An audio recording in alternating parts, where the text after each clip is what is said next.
el tema que nos trae hoy a la colación que me contó Arjuna que van a empezar a tratar todo el tema de abril, se trata sobre la separación. No sé si les había anunciado algo. ¿Alguien de pronto tiene alguna idea más o menos de cómo podríamos abordar desde esta práctica del Bhakti Yoga este tema en particular? De casualidad, la separación en sí. Si escucharon una vez, leyeron alguno de los libros que acá Arjuna les provee, si han hablado sobre el tema de la separación en algún momento. Sí, hemos. Sí. No sé si hemos tocado el tema puntualmente, separación, Sí. pero sí en lo que va de que estamos asociados, hemos hablado del tema. Hablado del tema, tal cual. Bueno, hace poquito, acá en Mar del Plata y en todo el mundo, hubo una fiesta muy importante que es como el año nuevo de la tradición Vaishnava, que es el Gaura Purnima. No sé si algunos pudieron asistir. Bueno, de pronto la aparición del señor Chaitanya en Gaura Purnima medio como que nos da una perspectiva de encuadre de cómo practicar nosotros vida espiritual en ese humor medio como de la separación y que ahora lo vamos a abordar en esta clase. ¿Alguien viene acá por primera vez, en realidad? Todos ya vienen. Segunda. Bueno, la mía también es la segunda, así que estamos ahí. Estamos ahí, bueno. El señor Chaitanya es una de las tantas apariciones que comentaba Arjuna de Dios, ¿no? Y Dios cuando viene acá a la tierra a pasar tiempo con nosotros, medio como que lo hace, lo hace concretamente para dar un ejemplo, ¿no? De cómo uno debe practicar la vida espiritual en el área en la que se encuentra, ¿no? En el caso del señor Rama, que comentaba Arjuna, tiene que ver concretamente con el gobernante, ¿no? La persona que de pronto tiene gente a cargo, que tiene como cuestiones a cargo y debe desarrollar las cosas de una manera ejemplar. En el caso del señor Chaitanya, él viene a dar un ejemplo de cómo un devoto, un practicante de Bhakti Yoga tiene que comportarse, cuál es la manera deseable de pronto de hacerlo. Y una de las maneras en la cual el señor Chaitanya compartía o practicaba la filosofía era en algo que se llama el humor de la separación, ¿no? Yo les pregunto tal vez a las personas que ya hace un poquito más de tiempo que practican Bhakti o que practican Bhakti o leen sobre la filosofía, de pronto, ¿cuál creen ustedes, qué pensabas vos de pronto o cualquiera de las personas que hagan, cuál sería la meta, ¿no? Como primera que uno se debe como setear cuando se da cuenta que lo que quiere hacer es practicar Bhakti Yoga? Te pregunto a vos, ya que te tengo al lado. ¿La meta? Claro, la meta de pronto. O sea, desarrollar amor puro. Desarrollar amor puro. Bastante. Es como la meta muy elevada, ¿eh? Claro, estamos hablando de algo. Sí. De algo, bastante elevado, ¿no? O sea, es como una meta bastante elevada. Pero bueno, lo bueno de ponerse metas elevadas se trata un poco de eso, ¿no? De pronto, o sea, si yo digo, bueno, tiro 100, consigo 70, bueno, bien. No, de pronto, o sea, pero siempre está bueno apuntar al 100, ¿no? Apuntar como bien arriba.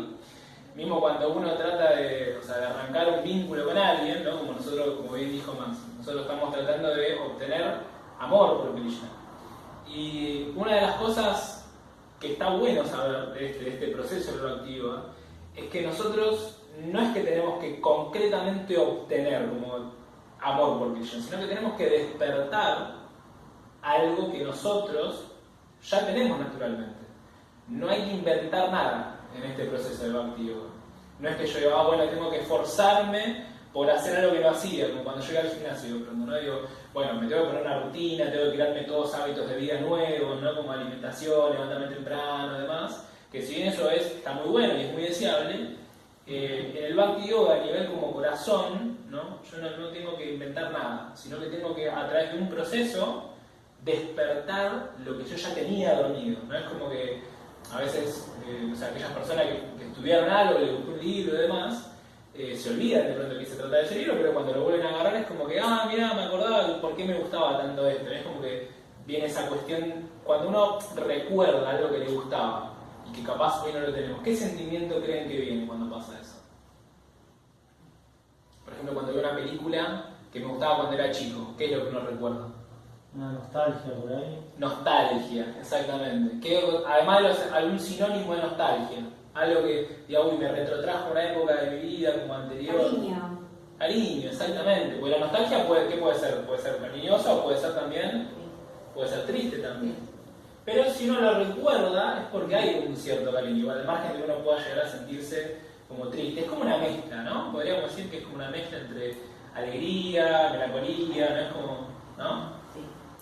Bueno, en ese sentido, es como uno de los sentimientos más fuertes que nosotros tenemos cuando queremos recordar algo, ¿no? O sea, como que nadie recuerda cosas porque de pronto tiene como que emprender algo que requiere mucho esfuerzo. Uno se acuerda de las cosas cuando le traen sentimientos lindos, ¿no? Cuando uno de pronto se acuerda de cosas y dice, uy, che, qué bueno está esto, o no sé, mirás una foto de vos y te acordás de una persona que de pronto ya no está, y como que encontrás en tu corazón ese tipo de sentimientos que son como medio como conflictuados, ¿no?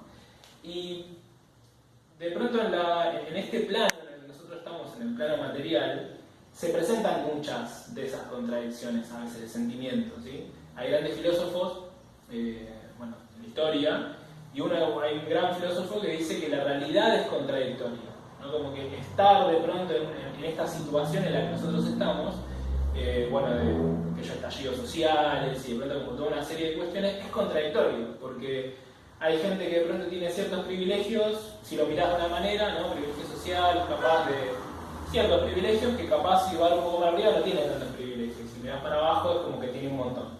Entonces es como medio contradictorio. Y esa cuestión contradictoria se presenta también en las relaciones humanas, ¿no? Muchas veces uno confía en una persona, ¿no? Y de pronto cree que la conoce de toda la vida y de pronto capaz uno se lleva un chasco, ¿no? Y no es algo tan ameno. Pero ¿qué pasó? ¿Me equivoqué? ¿Qué pasó? Entonces como uno se empieza como a sacar conclusiones, a reflexionar acerca de como lo contradictorio que puede ser una realidad. Entonces, cuando nos pasa lo de la melancolía, concretamente es porque nosotros adquirimos un valor, ¿no? O sea, los valores se los damos a la sociedad, a las personas, a la historia, le brinda valor a las cosas, pero los humanos le damos valor a las cosas cuando ya no las tenemos. Uno de pronto dice, che, qué bueno esta foto, esta persona, bueno, ¿qué pasa? ¿Por qué tuviste como que ver a esa persona o recordar algo? Porque ya no lo tenés, como que es algo que está distante, y eso es como que viene de pronto la melancolía, el sentimiento de ya no tener algo, hace que uno le brinde un valor, bueno, que se lo da a uno, que tal vez, o sea, intrínsecamente no lo tiene, pero uno se lo da, uno elige darle el valor justamente porque es algo distante, ¿no? Y en ese sentido, nada, o sea, como quería hacer como un acento en esta cuestión de lo que es el valor que uno da a las cosas, es importante que cuando uno le da un valor a algo, ¿no? O sea, que pueda perseguir de pronto algo que uno atesora, lo pueda hacer a nivel progresivo, ¿sí? O sea, el progreso que uno le puede dar a lo que va valorando tiene que ver con esto justamente, ¿no? O sea, que qué valor yo le doy y cuánto de parte de mi vida, porción de mi existencia en vida yo le doy a eso, y eso lo que va haciendo es que va capitalizando ese valor. Capaz son como conceptos que dicen, bueno, ¿y esto qué tiene que ver con la espiritualidad? ¿Qué tiene que ver con la meditación? Tiene muchísimo que ver, porque en sí la vida espiritual, la práctica de la vida espiritual, la meditación, comportamientos que tienen que ver con llevar una vida espiritual, uno está como muy lejos de entender todo eso de manera real, ¿no? O sea, ustedes, obviamente los que estamos presentes acá, hemos escuchado la palabra conciencia de Krishna, ¿no? Bueno, conciencia de Krishna tiene que ver que yo soy consciente de Krishna, o de lo que es Krishna en un concepto, pero la realidad es que uno, para poder ser consciente de un concepto, tiene que haberlo estudiado, tiene que haberlo como comprendido a nivel integral, ¿no? Y no es algo fácil. De hecho, capaz una persona para estudiar abogacía pasa muchísimos años, muchísimas pruebas, y así todo no entiende completamente el concepto de lo que es la justicia o lo que es la verdad, a pesar de que ha dedicado muchos años de su vida a eso. Entonces, ser consciente de Krishna, ser consciente de la espiritualidad que uno lleva, es un proceso al que uno le tiene que dar su debido tiempo. Y durante todo ese proceso, muchas de las cosas que a nosotros nos impulsan a poder como llegar a eso, a este concepto, a una comprensión, es justamente el valor que uno le da, ¿no? Y yo de pronto digo, bueno, este tema particular no me interesa, ¿no? ¿Le voy a brindar un valor? De pronto, ¿me voy a involucrar en un proceso si no estoy atraído por ese concepto? De ninguna manera. O sea, lo deseable justamente cuando uno, no sé, está en la escuela, ¿qué querés ser cuando sos grande? básicamente, ¿a qué quieres dedicar tu vida? ¿No? Y bueno, y uno piensa, bueno, o sea, a mí me gusta la mascota, bueno, quiero ser veterinario, me gusta ayudar a la gente, quiero ser policía, bueno, capaz no. Capaz no, pero bueno, hay gente que lo dije y está bien. No, o sea, como que uno de pronto de chico le trata de decir, bueno, lo deseable es que uno invierta su tiempo, sus ganas, su vida a algo que uno, o sea, como uno quiere, ¿no? Pero nos lleva toda la vida a entender eso. ¿Cuánta gente, no sé si le habrá pasado a uno de ustedes, haber cambiado la carrera en la mitad de la carrera? ¿Le pasó una vez a ustedes? ¿O conocen a alguien? Claro, porque de pronto uno le estudia, invierte y dice, uy, capaz esto no era lo que yo quería. ¿Y ahora qué hago? Y bueno, hay que cambiar de carrera. Claro. Y esto tiene que ver con que nos lleva mucho tiempo comprender esas cosas. La realidad es que si bien el Bhakti Yoga hace que todo el proceso sea mucho más simple, ¿no? Porque uno en realidad, o sea, tiene que hacer muy poco, o sea, se puede juntar con los devotos, canta, comparte elementos de su oficio, no estudia, y de pronto se hace como todo mucho más fácil, ¿no?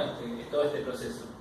Pero para aquellas personas que no invierten el corazón en esto, que no realmente tienen como objetivo como decía recién Maxi, despertar amor por Krishna, obtener amor por Krishna, y que es algo meramente filosófico, meramente conceptual, es un trabajo prácticamente imposible. No sé si me siguen hasta ahora más o menos, ¿no? Entonces es como bastante difícil, digo, yo para poder entender algo realmente, para poder decir, bueno, esto lo comprendo, esto lo entiendo de manera integral, me tengo que enamorar de lo que estoy haciendo. Tengo que estar completamente investido en esto. Y muchas veces cuando tenemos ese sentimiento de melancolía, de recordar, es porque son cosas que nosotros queríamos de chico, o de lo que estábamos enamorados en algún momento de chico, ¿no? Digo, no de chico, digo en general, porque uno puede tener sentimiento de melancolía en un montón de momentos de su vida. Con el tema de cómo, volviendo un poquito al inicio, de cómo el señor Chaitanya, o cómo Krishna en sí, como que nos invita a practicar este proceso de conciencia de Krishna desde esa perspectiva que veníamos hablando, les voy a leer una partecita chiquita de un libro que no sé si lo conocen, se llama Chaitanya Charitamrita. Básicamente relata la vida del señor Chaitanya, bastante largo también, porque son como todas las etapas de su vida. Entonces me voy a permitir leer un poquito de eso. No sé, ¿acostumbran a cantar algo antes de...? No, cuando es. Bueno, perfecto. Bueno, es el Madhya Lila, que es bueno, de los cuatro fascículos, si se quiere, que hay, de su vida es uno de ellos, es en el capítulo 23:56. Dice, esto está hablando el señor Chaitanya, dice, en cada una de esas 5 velocidades hay 2 divisiones, o sea, está como clasificando una de las cosas que hace maravillosa el señor Chaitanya y bueno, y todo lo que es nuestra tradición Gaudiya Vaishnava de Bhakti Yoga, es que hay como toda una clasificación de emociones, de sentimientos, de procesos, y por eso hay tantos estudios. Uno puede dedicar toda su vida a estudiar las escrituras y clasificarlas y como poder acomodarlas conceptualmente para una buena comprensión. Entonces, a los que les llegue a interesar, pueden agarrar el Chaitanya Charitamrita, está en internet, yo lo estoy leyendo en internet, y lo pueden investigar. Y está hablando, bueno, de distintas velocidades que tienen que ver con humores, ¿no? Como hay, así como estamos hablando ahora de la separación, de la melancolía, del amor, de investir esfuerzo y gana, hay otras maneras también de poder relacionarse con Dios, y no hay una sola manera. Bueno, y dentro de esta manera, de la que estamos hablando ahora, hay 2. Una se llama yoga, que es conexión, la palabra yoga seguramente la habrán escuchado una vez, y di-yoga, que es separación, ¿sí? Lo opuesto. Y dice, en las velocidades de amistad y cariño paternal hay muchas divisiones de conexión y separación. Eso es lo que dice el verso. Después el significado de ese verso, que está hecho por un gran profesor de filosofía y teología llamado Bhaktivedanta Swami, respetadísimo teólogo y filósofo, que fue el que tradujo todos estos libros maravillosos. Él dice, en estas divisiones se explican en el Bhakti Rasamrita 5. En las velocidades de Bhakti Yoga hay 2 estados, Ayoga y Yoga. Ayoga o Viyoga se explica en el Bhakti Rasamrita 5, que es otro libro también que habla sobre todas las maneras y humores en las que uno se puede relacionar con Krishna. Dice, sabios eruditos en la ciencia del Bhakti Yoga, ¿sí? O sea, no es que lo digo yo, sino que dicen Prabhupada, que es un gran filósofo, él cita a otros grandes eruditos y dice, que la separación tiene lugar en la ausencia de la compañía de la Suprema Personalidad de Dios. En el estado de ayoga, separación, la mente, ¿sí?, está llena de conciencia de Krishna y completamente absorta en pensamientos acerca de Krishna. En este estado, el devoto busca con afán las cualidades trascendentales de la Suprema Personalidad de Dios. Se explica que en este estado de separación, todos los devotos en las distintas velocidades están siempre activos, pensando en formas de alcanzar la compañía de Krishna. Ahora, antes de seguir con esta parte del significado, con esto que estuvimos hablando recién, ¿por qué creen ustedes que de pronto todos estos eruditos, y está escrito acá en las escrituras, que este estado de separación, de melancolía, es tan importante? ¿O por qué de pronto creen ustedes que tiene este valor? Es una pregunta abierta, digo, le pregunto a ustedes. ¿Por qué creen que Prabhupada lo considera de esa manera? Alguien que no sea más. La idea es que hablemos todos, porque si no me aburro yo solo. ¿Cómo te llamas? Paula. Paula, vos que es la segunda vez que venís, a mí la opinión, me interesa obviamente la opinión de todas las personas presentes, pero digo, me da curiosidad pensar qué es lo que crees acerca de esto que acabo de decir, siendo que venís hace poquito tiempo, 2 primeras veces que venís. ¿Qué opinas de esto que acabo de decir? Yo justo que casualidad, por las 2 veces que vine hablan de Chaitanya. Ahí va, la otra vez. Y es como que algunas cosas se me... Es como que hago, no es el esfuerzo, sino como que se me va por los nombres, por escuchar cosas por primera vez. Claro.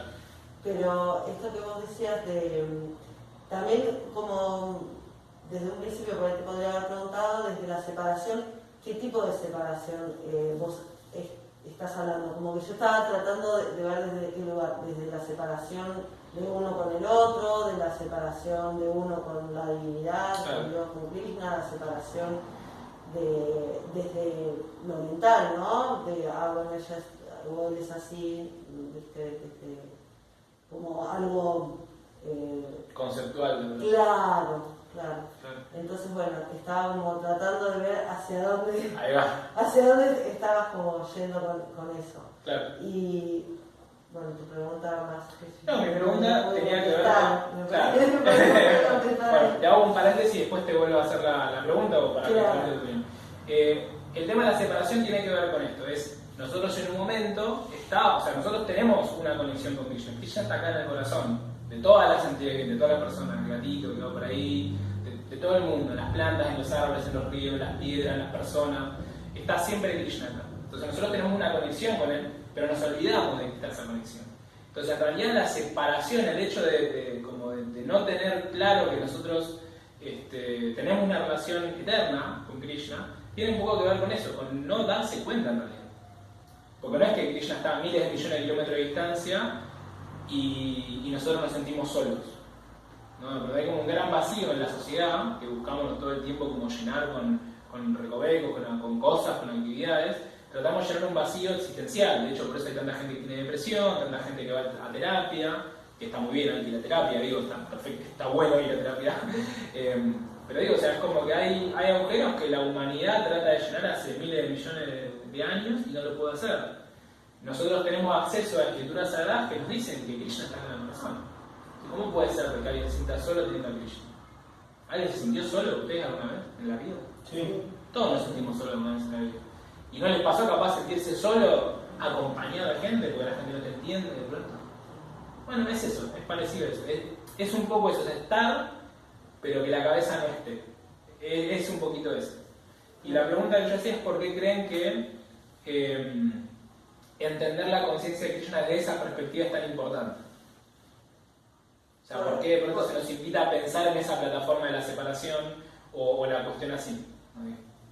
Y yo pienso que también al recordar o al realmente vivir en la conciencia, deja de haber separación en todos estos aspectos que yo decía antes, la separación mental, la separación con el otro, la separación como empezar tratándose desde ahí, empezás a ver, ¿no? Como esa unidad, ese yoga, en todo. Exactamente, exactamente. Sí, tiene que ver con una visión integral, pero es como decís vos, o sea, nosotros en un principio, capaz, al no tener presente a Dios todo el tiempo en nuestras vidas, tenemos momentos en los que está presente.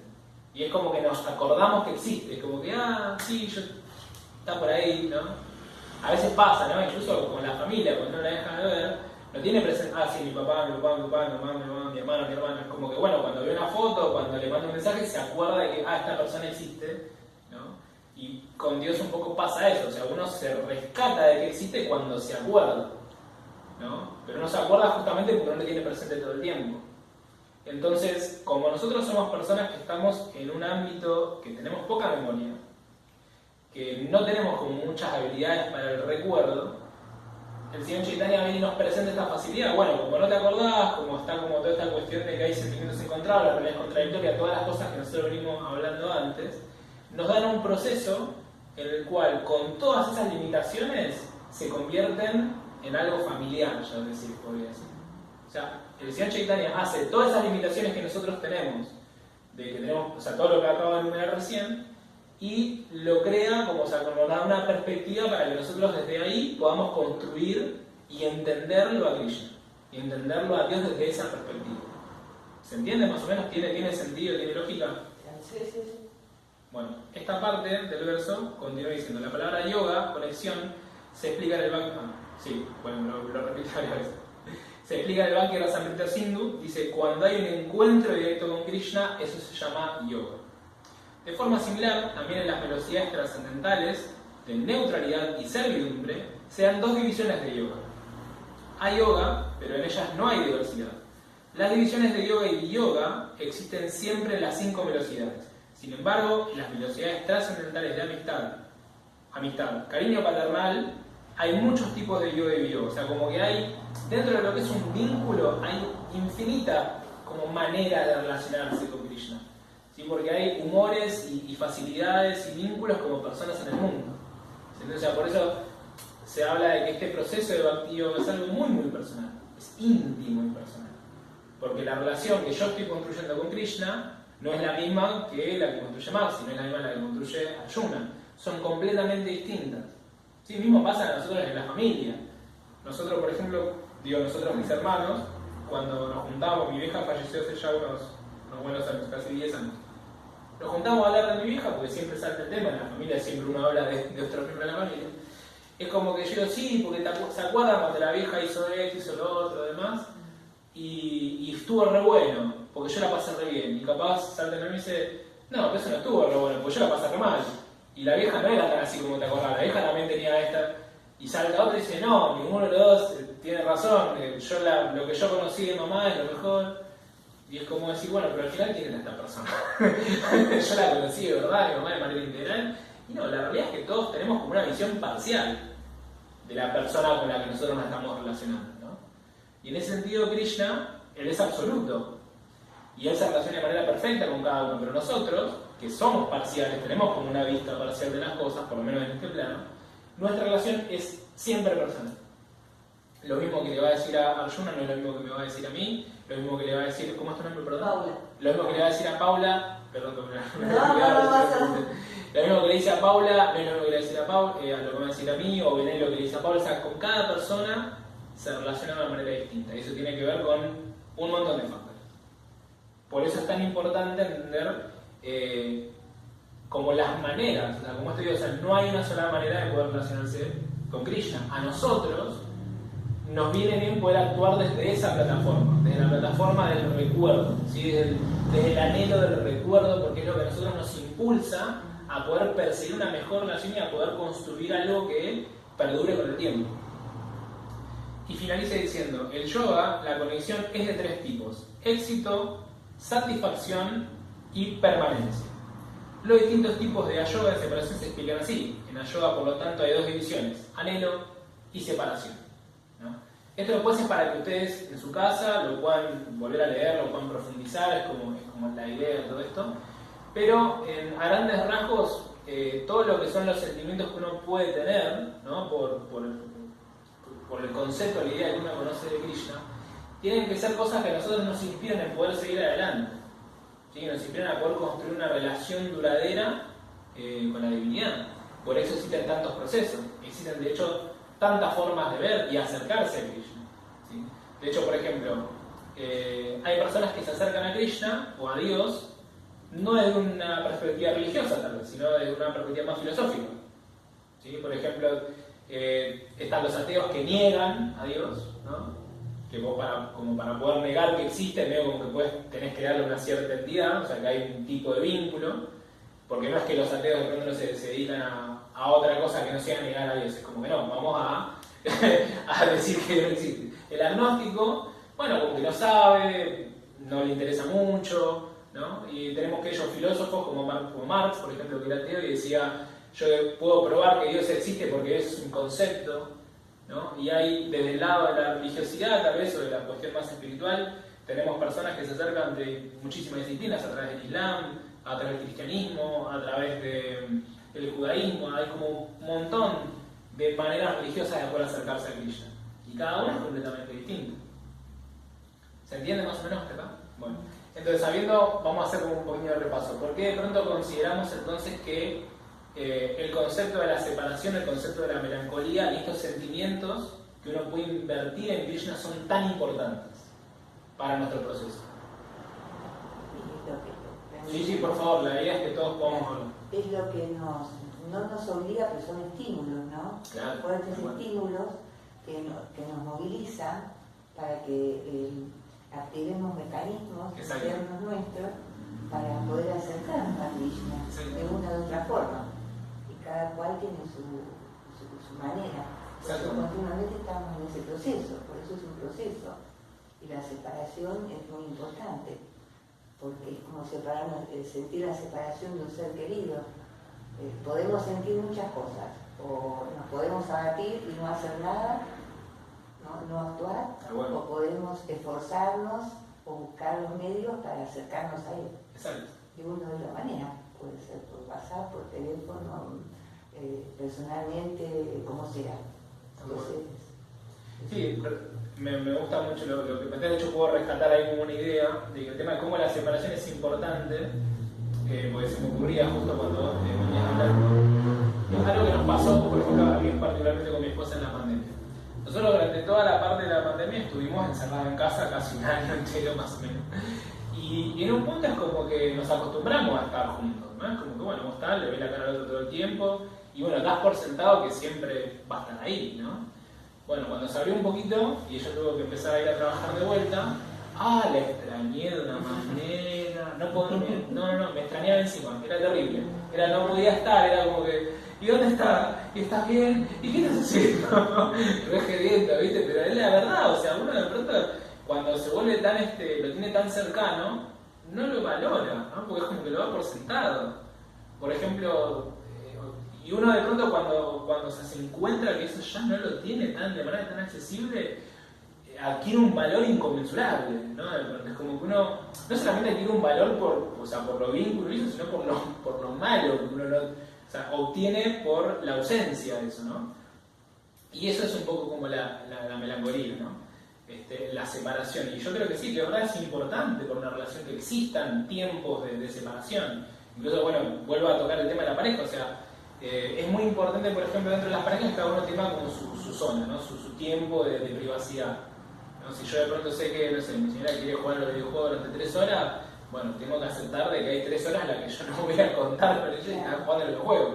Lo mismo si yo estoy, no sé, haciendo cualquier otra cosa, ella sabe que me tiene que dar un tiempo determinado, y eso es como que da ciertas dimensiones como de distancia, pero de comprensión de que esa distancia es importante para que la relación pueda usufructuar, ¿no? Que pueda obtener frutos reales, ¿no? Veo que estás con ganas de decir algo, ¿puede ser? ¿No? No, porque él estaba como asentando. Ahí está. Bien, ¿y cómo estamos en el tiempo? ¿Estamos bien? ¿Estamos bien? Yo pues no quiero mucho. ¿Puedo decir algo? Sí, por favor. Sí. Yo desde que Prabhupada propuso el tema de la separación, es como que me generó una sensación de dolor, de angustia, en no encontrarme con otras personas y ver a Dios en otras personas, ¿no? El darme cuenta de cómo trato a los demás, o es como que me generó una cosa de dolor, ¿no? De no ver todo el tiempo a Krishna en todo.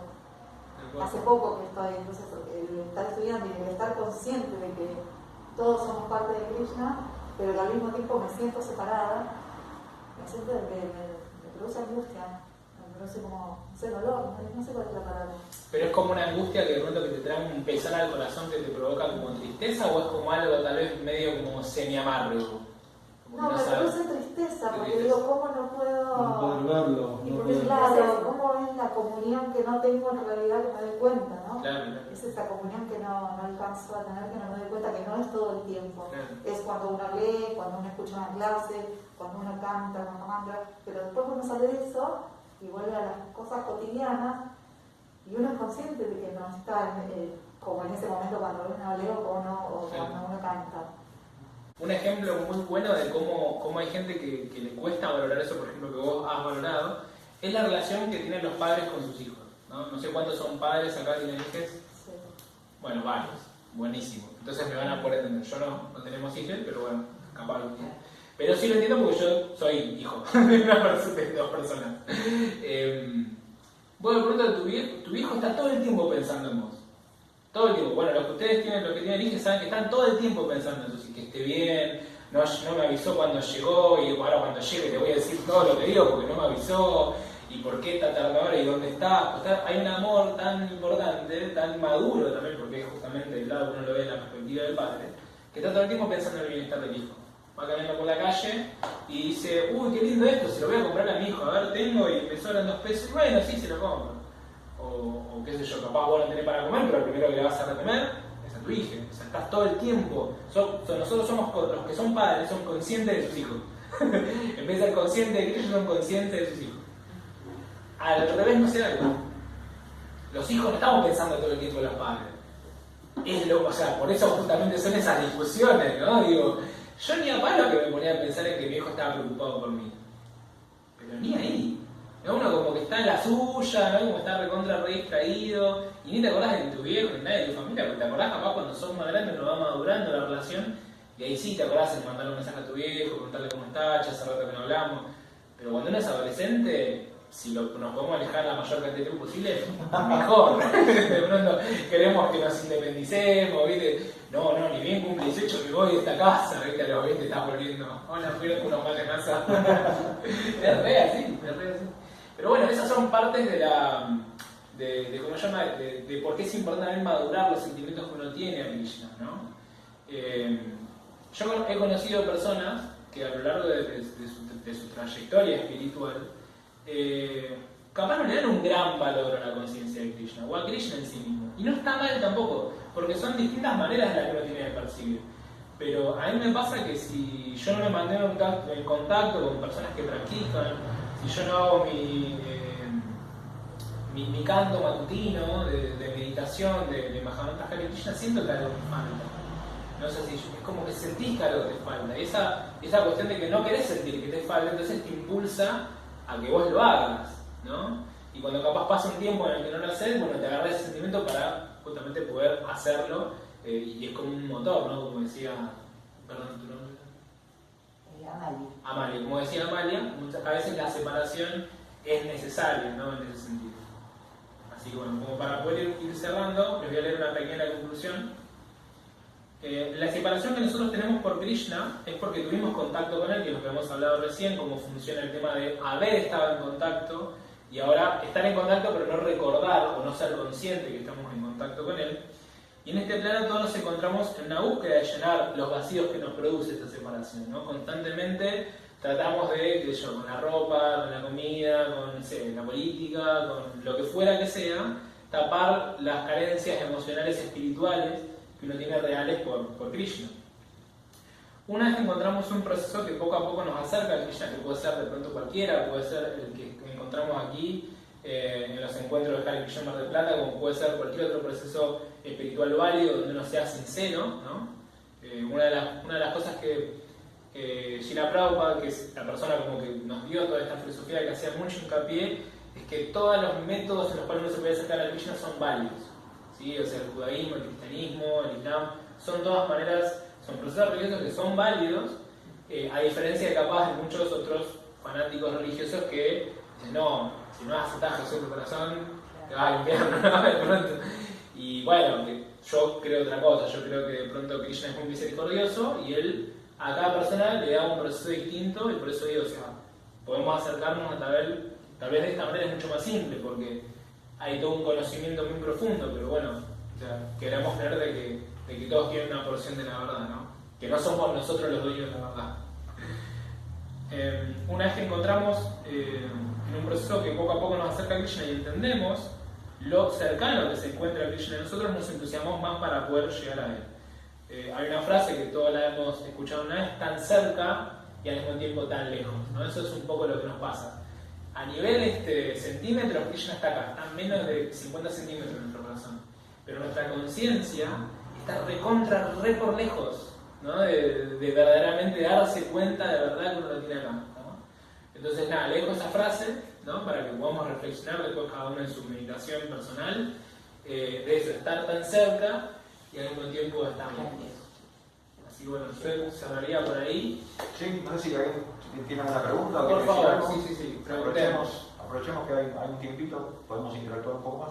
Sí, la idea, yo como nada, estoy acostumbrado a dar clases en el aula, me gusta siempre que la gente pregunte y que se sienta en confianza para preguntar. Hoy somos poquitos, así que pueden preguntar todo y nada va a quedar mal. Sí, bueno, perdón. Sí, no, por favor. Como que veo que por ahí suceden varias cosas. Una a nivel de la conciencia de uno, como decía Palma, de extrañar al ser amado, por un lado, porque o sea, es como a la pareja suprema le pasa, ¿no? Un segundo que estén separados es una eternidad para ellos. Ese sentimiento de separación. Y por otro lado, el de acá en este plano de la separación tipo de conciencia, de que lo tenés acá en el corazón, pero claro, conscientemente está tan lejano, y bueno, ese sentimiento de no poder llegar a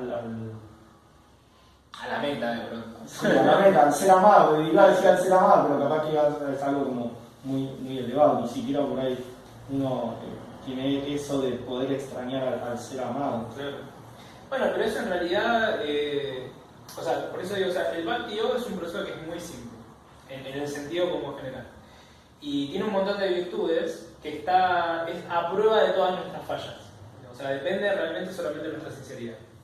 O sea, el proceso en el cual nosotros podemos conocer a Krishna, el único condicionamiento, requisito es nuestra sinceridad. ¿Qué tantas ganas nosotros realmente tenemos de obtener o despertar el amor por Krishna? Entonces, las razones por las cuales a veces nosotros podemos encontrar piedras en el camino, en realidad no son cosas externas, ¿no? De pronto, como una vez que yo quiero hacer un trámite y ya sabe que va a ser justamente todo un trámite, como dice el dicho, y vas a ir a la municipalidad y te van a tener 3.000 en una fila, son esas como trabas externas. El Bhakti Yoga no tiene ninguna traba externa, porque tiene condicionamientos externos para que uno eleve su conciencia. Es solamente la sinceridad. Y la sinceridad, acompañado de este proceso, de la meditación, el poder estar en contacto con personas que lo ayuden a elevarse la conciencia, tener una vida sana, ¿no? Poder tener una vida regulada, ¿no? Poder comer de una manera vegana, vegetariana, sana, ¿no? Ayudan a que uno pueda como despejar un poco el camino, ¿no? Esas trabas que son más bien internas, que son a veces que ellos son deseos materiales, deseos de posición, de éxito, ¿no? De querer como si yo soy el más importante de todo, las carencias emocionales que uno tiene, ¿no? Son como el Bhakti puede darnos un montón de herramientas para poder trabajar esa falta que uno tiene, ¿no? Entonces cuando vos hablabas de Radha y de Krishna, ¿no? De las potencias, ¿no? Como se extrañan todo el tiempo y decir, bueno, ¿por qué yo no puedo acceder a ser tan consciente de Krishna de que si no canto y no medito, me pongo a llorar o empiezo a extrañar a Krishna? De hecho, hay toda una serie de poemas y de canciones en nuestra tradición, Gaudiya Vaishnava, donde gente canta y dice, ¿cuándo algún día voy a poder llorar por vos? ¿Cuándo voy a realmente amarte de verdad? ¿No? Es como gente que quiere amar a Dios, pero tiene contaminaciones materiales o deseos que no le permiten realmente amar a una persona, ¿no? Que eso también lo vemos en la vida cotidiana, ¿no? Uno a veces, sí, esta persona me cae bien, pero tiene algo raro que no sé, que no le puedo, como que no me puedo entregar realmente a esta persona, porque tiene algo raro.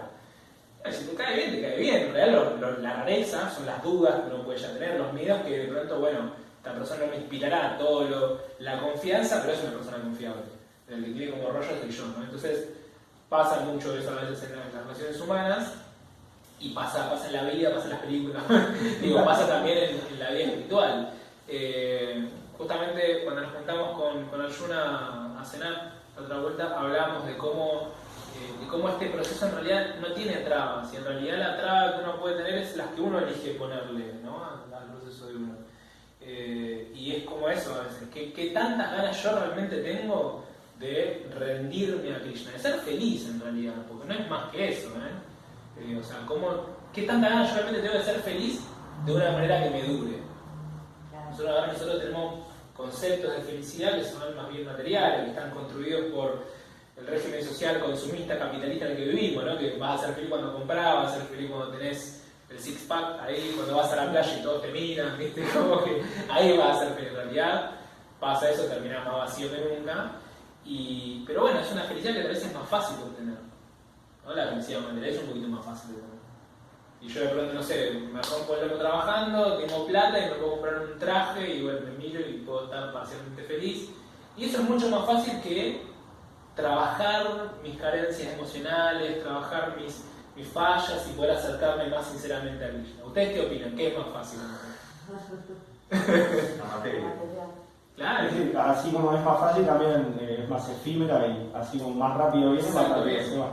Exactamente, vos tiraste la frase correcta. Mientras más fácil se viene, más fácil se va. Es así, en las películas, en las vidas, también, en el Bhakti es así.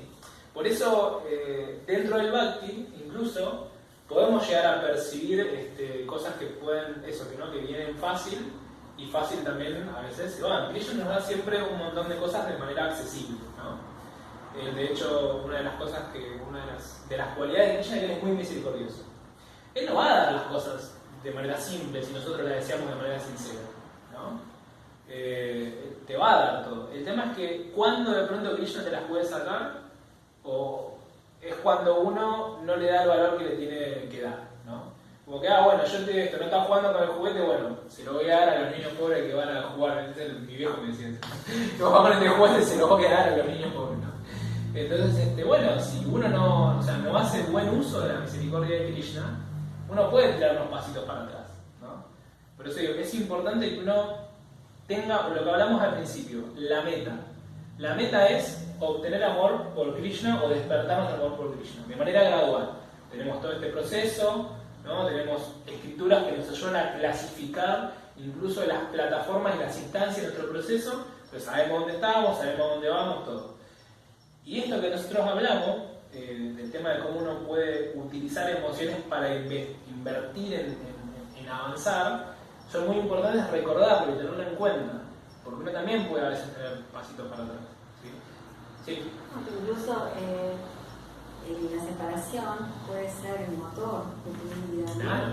Es como lo que te da el estímulo de saber y te siente tan bien que es como que lo empezás a querer buscar en todo y ver a Krishna en todo lo que haces, en todas las personas, en todas las cosas, porque es tan placentero, se siente tanto amor que empezás a trasladar, lo empezás a sentir en tu corazón y lo empezás a ver en el resto de las personas, ¿no? Y es como que en realidad es el motor, es el sentido, lo que le da sentido, ese gusto superior, ¿no? A las cosas, independientemente de que uno tiene familia y uno ama todo, pero si uno empieza a ver eso, la vida se convierte en algo mucho mejor, mucho más amorosa y mucho, es como que el futuro siempre es para algo mejor, porque sabés que cada vez estás un poquito más, por ahí estamos re lejos, pero tenés siempre la ilusión de que estamos un poquito ser, ¿no? Viéndolo en los demás. Bueno. Sí, en ese sentido eso que vos decías, es decir, es que ese es el motor. Y no es que es el motor por mera casualidad.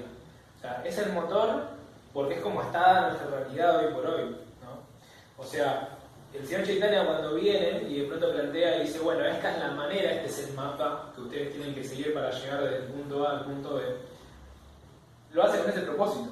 Él dice, bueno, gente, esta es la manera, porque estamos atravesados y nos interpelan con un montón de cuestiones, bueno, esta es la manera en la que ustedes pueden acceder. No como la nueva manera, porque del señor Chaitanya para atrás había otros métodos que tal vez eran más rituales, ¿no? Como más, estaba muy implicada la religiosidad, ¿no? Tal vez se implicaba mucho la posición social, la casta, donde se acuerdan que en India hay toda una generación de castas, ¿no? De personas que pertenecen a una clase social específica, y eso los determina y los encuadra dentro del progreso que pueden o no pueden hacer, ¿no? Es como un poquito eso, ¿no? Y el señor Chaitanya dijo, bueno, no, la verdad que no, o sea, no está bueno que existan todas estas condiciones. Y uno puede acceder a volver a tener amor por Krishna sin estas condiciones. ¿Sí? A mí me gusta pensar en el señor Chaitanya como un gran revolucionario para su época. No solamente porque casi hace un golpe de estado. Había un gobernador que era musulmán y como que había prohibido el canto de Hare Krishna, dijo, sí, bueno, te junto a los pibes y te voy a hacer un paro ahí, te hago un piquete, ¿viste? A la gran Moyana ahí. Sino que fue un revolucionario en un sentido como mucho más amplio y más real, porque él le vino a decir a todas las clases sociales, a los sectores más vulnerados de la sociedad, vos podés practicar conciencia de Krishna desde la plataforma en la que estás, ¿no? Y por más que vos no sepas mucho de filosofía, esto y lo otro, si vos sentís que estás lejos de Krishna, estás en el camino correcto. Porque si pensás que estás cerquita es porque ahí hasta lo estás pefiando. Entonces, si vos tenés separación por Krishna, si vos sentís que estás lejos y eso te produce un pesar, estás en el camino correcto, ¿no? Mismo la tradición que nosotros tratamos como de continuar, que Prabhupada trajo acá a Occidente, tenía mucho que ver de esos elementos de separar la cultura y la religiosidad de un verdadero proceso espiritual. De hecho, por ejemplo, incluso posterior al señor Chaitanya, la mujer estaba muy limitada en su proceso religioso, ¿no? Por ejemplo, la mujer no podía hacer ciertas actividades sacerdotales, o había cosas que no podía hacer, de pronto incluso si no estaba casada y demás. Y cuando Prabhupada vino acá en Occidente dijo, no, acá en esta sociedad, o sea, el hombre y la mujer están en una cierta paridad, cierta, no digamos porque existe un patriarcado, no hay otra cuestión, pero entendemos que hay una paridad de acceso a ciertos derechos. Entonces él dijo, no, bueno, las mujeres van a tener que poder tener los mismos roles que tienen los hombres en esta sociedad. Y él dijo, bueno, entonces las mujeres pueden ser sacerdotes, pueden administrar proyectos de prédica, pueden salir adelante, esto y lo otro, y él las empoderó para que vayan a hacer todo eso. Y las personas que eran más bien de la casta religiosa, ¿no? Le dijeron, no, la estás repifiando, esto no puede seguir. Y él dijo, no, hay que seguir lo que el señor Chaitanya planteó, que tenemos que sacar de lado todo lo que sea externo, todo lo que sea material, y brindarle a la gente, abrir la cancha, básicamente, para que todas las personas puedan practicar de una manera efectiva, científica, la conciencia de Krishna. Y cante Hare Krishna y sean felices. Reemplazada de una vez con los devotos. Exactamente. Sin distinción de nada. Exactamente. ¿Estamos bien? ¿Estamos bien? Perfecto. Muchas gracias. Muchísimas gracias.